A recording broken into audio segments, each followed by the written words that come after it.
sebagai hukum rusa atau sebagai hukum azimah. Bagi yang berpendapat mengatakan itu hanya rusa, ya perjalanannya memang hanya sampai 3 marhalah 80 kilo. Kalau itu sudah sampai di situ mau dilaksanakan mau tidak. Ya. Tapi yang berpendapat mengatakan azimah wajib harus dilaksanakan, itu perjalanan yang 115 kilometer. Ya, 115 km dengan perjalanan jalan kaki. Ya, bukan naik pesawat, bukan naik kendaraan mobil. Ya, seperti itu. Jadi tentu kita sudah bisa menarik bahwa ini yang harus saya laksanakan. Ya, ya. Jangan sampai terbalik. Ya. Kita berpaham maka harus dilaksanakan, wajib dilaksanakan, karena kita ini musafir, padahal tidak ada rusa di dalam perjalanannya. Jadi tidak ada kesulitan, karena kita naik mobil dari Padang ke Baru umpamanya 100 kilo dengan menggunakan mobil Pajero, ya tidak ada kesulitan. Seperti itu. Tapi kalau memangnya jalan kaki, ya harus. Bagaimana jalannya kalau jalan kaki? Atau naik kendaraan dalam pengertian seperti itu binatang. Itu yang ditetapkan di padang pasir sana di Saudi, orang yang naik unta, jalan kaki dengan menggunakan unta, ya itu memang dengan jarak jauhnya itu 100 kilo lebih. Ya, karena itu mungkin kita kembali dulu di dasar-dasarnya. Ya, kenapa bisa begini? Ya karena memang syariat agama kita, pernah saya sampaikan di sini, namanya karakteristik syariat kita. Ya, karakteristik syariat kita itu ada mulharji, taklid, tahalif, tidak menyempitkan dan selalu mengurangi bebannya. Itu karakteristik syariat. Ya, kenapa bisa seperti ini? Ibadah pada dasarnya itu dilaksanakan dengan penuh keikhlasan, bukan keterpaksaan. Jangan sampai saat ini kita laksanakan hanya terasa terpaksa, berat sekali dilaksanakan. Ada kesan keterpaksaan. Kalau begitu keikhlasan tidak ada. Ya. Padahal ibadah itu hanya bisa diterima oleh Allah Subhanahu wa Ta'ala kalau dilaksanakan dengan betul-betul keikhlasan. Wa ma umiru illa liya'budullah mukhlishina. Itu dasarnya. Betul. Jadi jangan ada beban dalam diri kita untuk melaksanakan salat.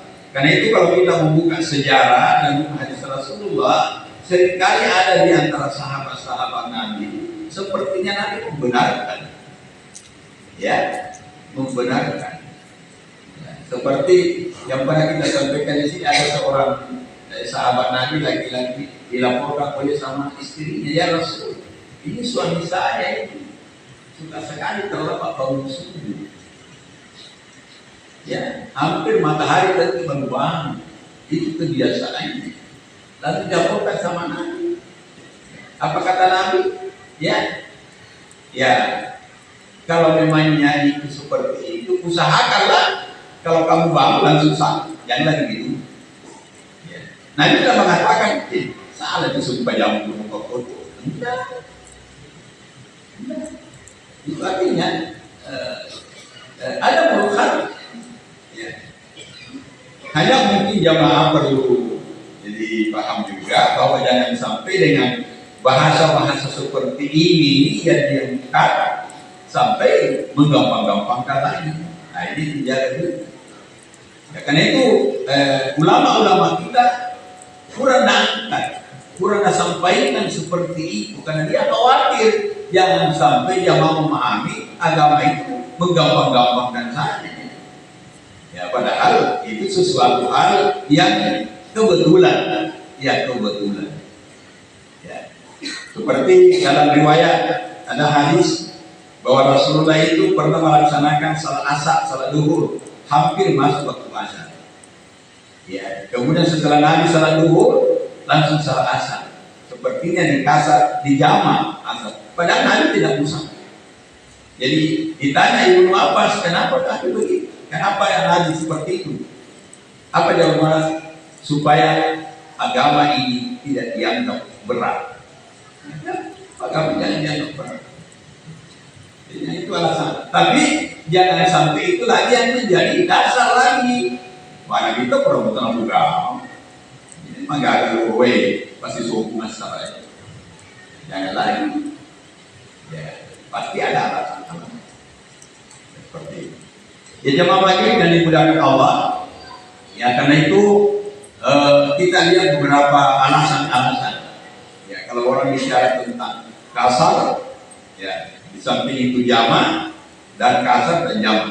Ya kami sampaikan bahwa salat bisa dikasar, dikurangi jumlah rakaatnya, bisa juga dijama, digabungkan 2 waktu, bisa juga kasar jama, dikasar topi, dijama topi lagi. Ya, waktu Rasulullah di perang Handak ini juga yang ada yang menjadikan dasar ini. Waktu Rasulullah itu karena kesibukan Nabi dalam masalah perang, tidak ada waktu salat. Ya, tidak ada waktu salat itu di perang Handak. Karena Nabi disibukkan dengan perang itu.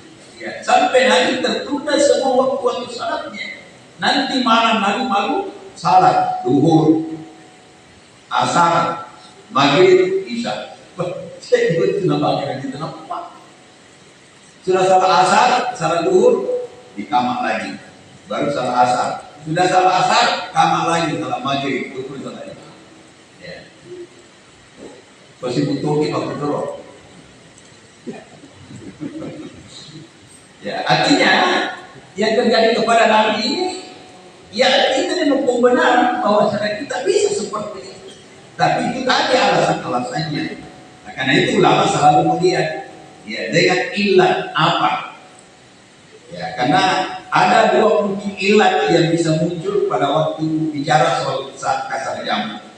Ilat masyakkah dan ilat sabar. Apakah murni karena musafirnya boleh kita kasar dan boleh kita jamak, ataukah karena ada masyakkahnya, ada kesulitannya? Nah, itu kan berbeda di sini. Ya, berbeda. Apa memang murni karena musafir?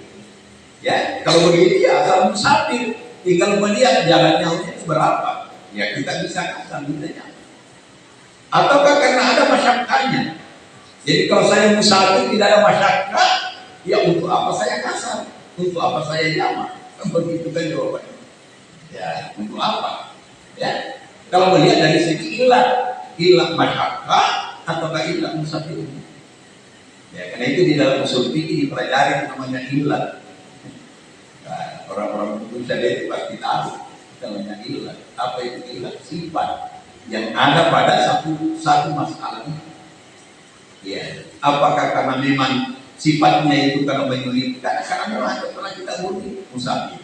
Yang pasti di antara hikmah adanya salat kasar itu daf'ul masyakkah wal harj. Ya, untuk menghilangkan, meniadakan namanya kesulitan dan kesulitan. Itu di antara hikmah. Kenapa ada salat kasar? Daf'ul masyakkah wal harj. Menolak, yang menolak namanya kesulitan, supaya kita jangan terpaksa melakukan salat, ya kasarlah. Karena itulah yang menurut kemampuan kita dan itu yang dengan dilakukan, ya dan tidak menyempitkan persoalan.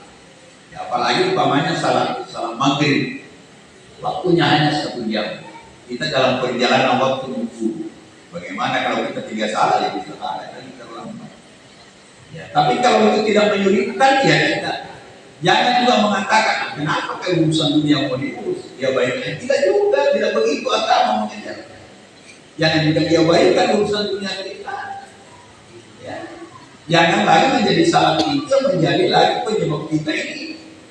Ya, artinya dalam urusan dunia itu tidak tuntas, tidak sukses. Jangan juga. Jadi kita harus melihat sisi mananya kita harus lihat, masyarakatnya atau karena masa itu. Ya. Itu kalau bicara soal ini masalah kata, karena yang pasti bahwa di antara hikmah yang diperintahkannya itu namanya salah kasar, menghilangkan namanya musafah, kesucian. Ya, juga persoalan al-haram, ya sempit. Ya, ada pengalaman saya kemarin, yaitu kalau kita dalam suatu perjalanan, ada pengalaman saya kemarin itu saya hari Selasa, ada telepon dari bawah di Polmas,